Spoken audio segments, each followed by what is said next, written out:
What happened when the missile struck? Can you... And I want to say why I'm asking you this, because there's this sense at which we are always so distant from the violence. Mm-hmm. And just say what you are comfortable saying. Okay. Well, my usual routine is Mayada, my late wife, should go to bed early, about 10, because she wakes up early. Tuqa will stay with me until 11 and 12. And then I ask her to go to bed. Well, at that time, since ISIS entered Mosul, we stopped sending kids to school because ISIS were playing with their heads, trying to teach them their ideas, so everybody stopped sending kids to school. So she went to bed around 12. I went to bed around 1 or 1:30, so I slept. And then I woke up to a big, big explosion. You can smell the air. The loud noise is unbearable. And the first few seconds, I thought I was having a nightmare. I really did not know what happened. And then, like a minute or two later, I looked up and I can see stars on top of my head. I felt my back was warm. I reached to my back and I touched my back and I looked. I could not see because it was dark, the electricity gone out, but I felt my hand was warm. It was blood. My back has been injured. I tried to get up, but I fell down. I have not realized what has been wrong with me until they took me to the hospital. So I was laying down. My bed broke into like a V shape like this. So my legs were up, my head was up, but my back was down. So I realized there was something wrong with me because I was having some pain. My left foot was broken, my back, my pelvis. So they came up. We have the groundskeeper, we have it in my farm, so he started shouting at me. And then my sister-in-law in the other house, she was blown out of her bedroom. So she flew from the first floor, which is about 9 feet, and she was thrown out about 10 feet. That was how terrible the explosion was. So I could hear her sound. I said, her name is Azza. I said, Azza, are you okay? How's everybody? She said, everybody's gone.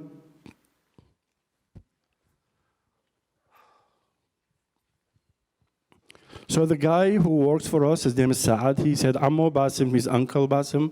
He climbed up, he brought a ladder, he came up to me. He said, I said, what happened? He said, we've been bombed. But his house is about 400 to 500 feet away from our house, so they were spared, they were okay. So, and some other neighbors, we live in a farm, big farm, it's about 3 acres. So my neighbors also came up to me. And then they were able to get me down, and they took me to Mosul Hospital, which was controlled by ISIS then. So I went into the emergency room, and I was lying there for like half an hour. Nobody came to me. And then suddenly somebody tapped on my shoulder. He said, Uncle Basim, don't worry. I know Yahya. I know Yahya. He's my friend, my son.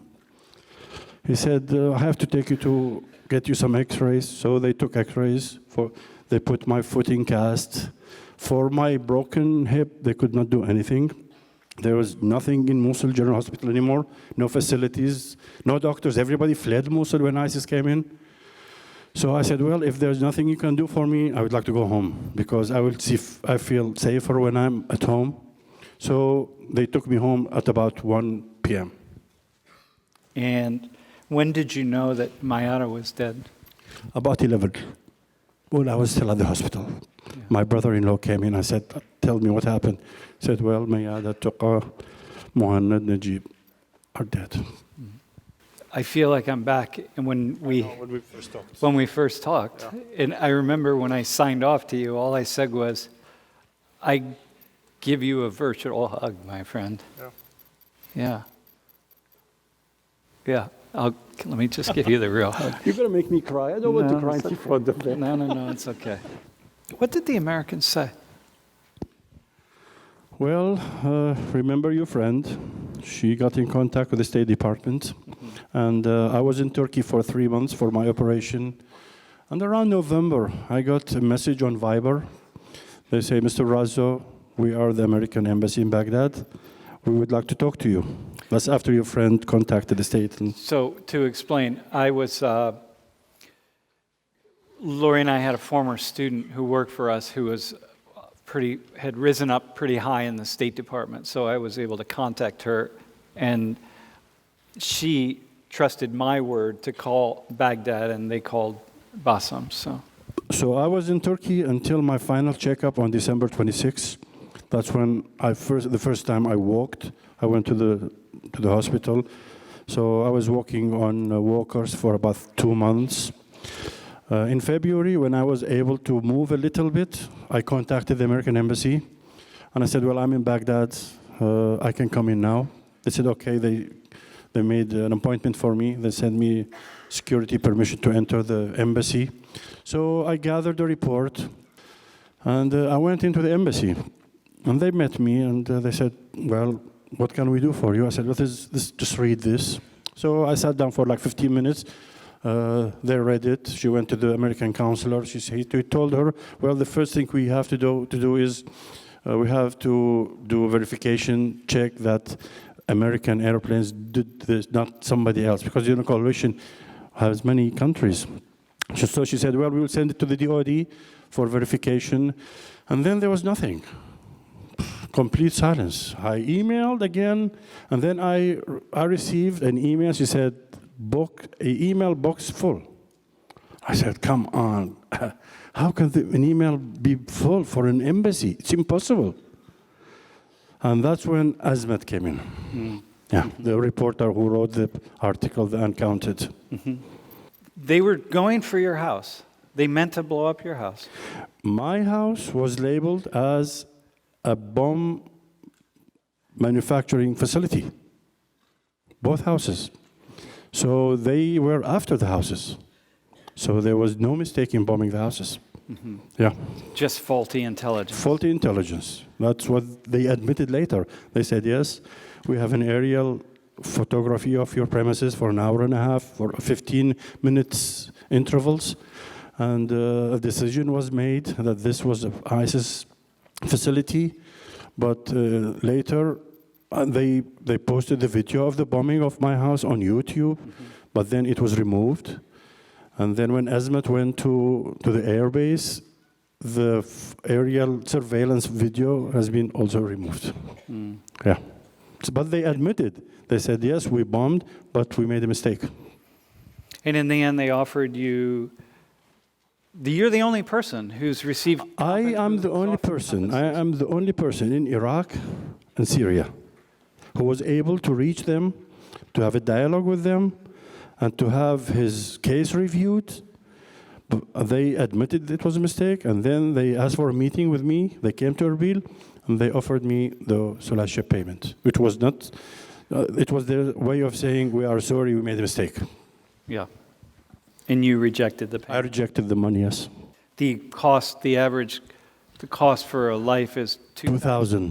Yeah, the amount of compensation for Iraqi, Syrian, Afghani, anybody in war is $2,000.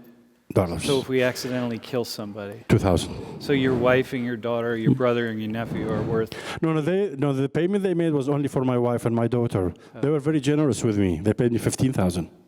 They offered 15? Yeah, they offered 15, which I rejected. When you've talked in here and you've had a conversation, there's one question that when students come down to the front and they sit, this is right where they are, sitting in a chair, looking at a camera right here up at you.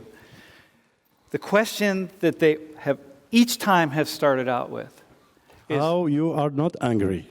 Why don't you hate? Why don't you hate? How can you not hate us Americans? Why don't I hate you? And my answer to them was always, I have lived 8 years in the United States. I have lived as a student for 8 years. I have many, many American friends. Everybody was good to me. Everybody was friendly to me. You have nothing to do with this decision.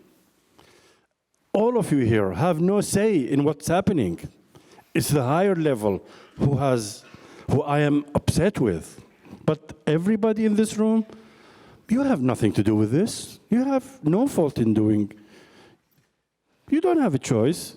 I mean, you're a regular person, just like me. So I don't hate you. My friends, they asked me in Iraq how you don't hate them. I said, well, if you have lived among them, they're good people. The general public, they're good people. And I was saying to Sam, I have been here for 2 days. I am amazed with the welcome that I've received here. And everybody's so friendly. Well, this is the way I know Americans. So that's why I don't hate. The second, I said it last time, if you keep hating, it will just eat you inside.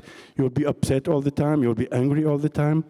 And if you're angry at something that you cannot change, why be angry about it?